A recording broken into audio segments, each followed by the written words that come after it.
ഇവൻ പറയണേ മടവൂര് അങ്ങനെ പറഞ്ഞാൽ രോഗം വേണ്ടാന്ന് മടവൂര് പറഞ്ഞാൽ അതിന് ഇവൻ അർത്ഥം വെക്കുക മറ്റേ അള്ളാന്റെ റസൂലിന് നേലുണ്ട് എന്ന് പറഞ്ഞ മൗലിയാര് മുനാഫിഖ് ഓനർത്ഥം വെക്കുകയാണ് എന്ത് ഹബീബരായ റസൂലുള്ളാഹി സ്വല്ലല്ലാഹു അലൈഹി വസല്ലം തങ്ങളെ ഖദമിൽ വന്ന ആളാണ് ശൈഖുന മടവൂര്.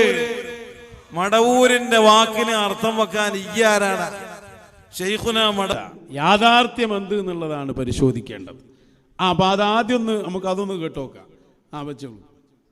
ഈ സമയത്ത് ഉറപ്പിച്ച് പറയുന്നു, നബി സല്ലല്ലാഹു അലൈഹി വസല്ലമ തങ്ങൾക്ക് നിഴലില്ലെന്ന് നമ്മുടെ മുൻഗാമികളായ പണ്ഡിതന്മാർ ധാരാളം രേഖപ്പെടുത്തിയ, അതനുസരിച്ച് നമ്മുടെ ആലിമീങ്ങൾ, നമ്മുടെ സമസ്ത കേരള ജംഇയ്യത്തുൽ ഉലമയിലെ ആലിമീങ്ങൾ എന്താണോ പറയുന്നത് അതിനപ്പുറം ഒരു വാദം ഈ പാവപ്പെട്ട എനിക്കില്ല.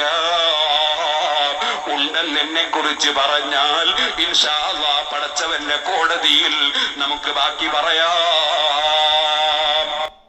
പടച്ചവന്റെ കോടതി എന്ന് പറഞ്ഞാൽ സിറാജുലുദന്റെ കോമ്പൗണ്ടാണല്ലോ. എന്താ ഇപ്പൊ ഇയാൾ മനസ്സിലാക്കി വെച്ചേ?